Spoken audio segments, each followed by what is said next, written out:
Joining us to discuss today's headlines is Deputy Opposition Leader Ted O'Brien and Chief Political Correspondent for the Sydney Morning Herald and The Age, Paul Sicard. Good morning to you both. Teddy, mate, what is wrong with you lot, huh? Good morning, Sarah. G'day, Paul. Well, look, it's another week, it's another day, and Yes. Parliament's on this week, so we're going to be very much focused on the many, many flaws in the Albanese government. Hang on, let me finish that sentence for you. Another day, another drama when it comes to your mob. What is going on? Why can't you just all agree? Well, I tell you what, Sarah, I know it does look messy, but in truth, this is democracy at work. You can't it even is say democracy. with a straight face, Ted. Democracy Look at you. manifest. Well, I've got to be honest with you, right? It's a bit messy, I get that, but this is the way you get good policy, and we're not shy of going into bat.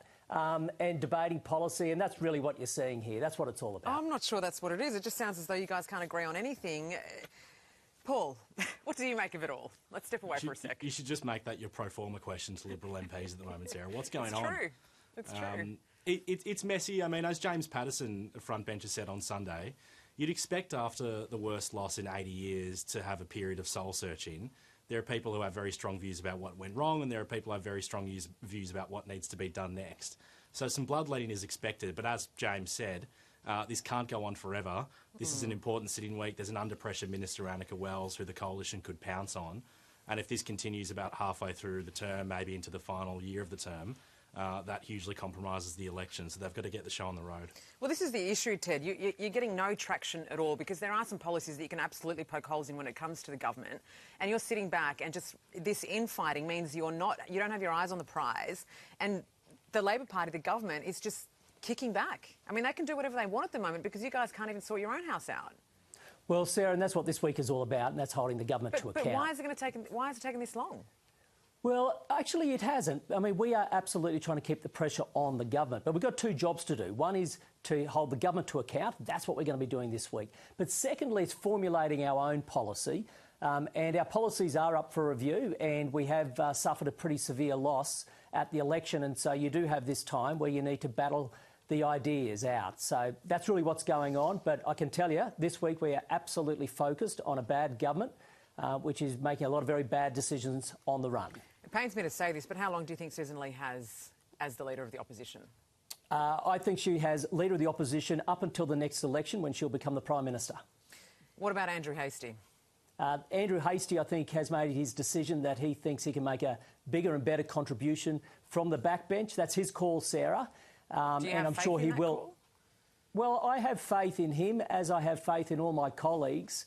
And if he believes he can make a better contribution for the backbench, it's absolutely his right to do so, and I'm not going to criticise that. Ted, do you think that he actually was stripped of the immigration portfolio? Do you think it's actually a true claim from him? Oh, look, Paul, I don't know the ins and outs. I certainly know that he's had conversations with Susan. My understanding is there was no discussion about the immigration portfolio sort of debate at all. So has he made that up? Well, I don't know. I don't know, Paul. That's. I mean, I'm sure Andrew usually speaks pretty straight, so I'm sure he's speaking from the heart. If you don't know that, I mean, doesn't that... That speaks volumes. I mean, you guys can't even communicate among yourselves. You don't know where each of you lie in terms of what your policies are or what your decisions are going to be. I mean, can you concede at the very least that Andrew Hastie's move has caused more disruption than good?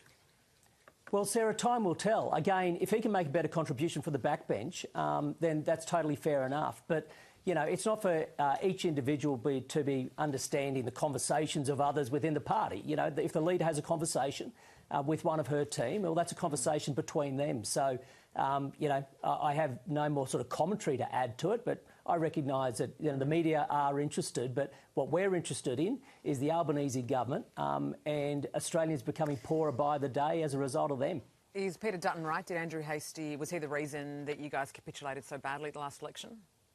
Well, I read that this morning, and I think, Paul, you may have written that piece, but for some reason you know more than I about these things. So, look, again, we're going through a period of review. Beyond Paul's piece this morning, that's all news to me. Paul, over to you. Well, Andrew Hastie went silent for a long period last term, and a lot of the journalists and people around Parliament were wondering kind of where he was. He wasn't doing much media. He wasn't in the daily cut and thrust of things. Was that not because of his own issues with Defence Force recruitment?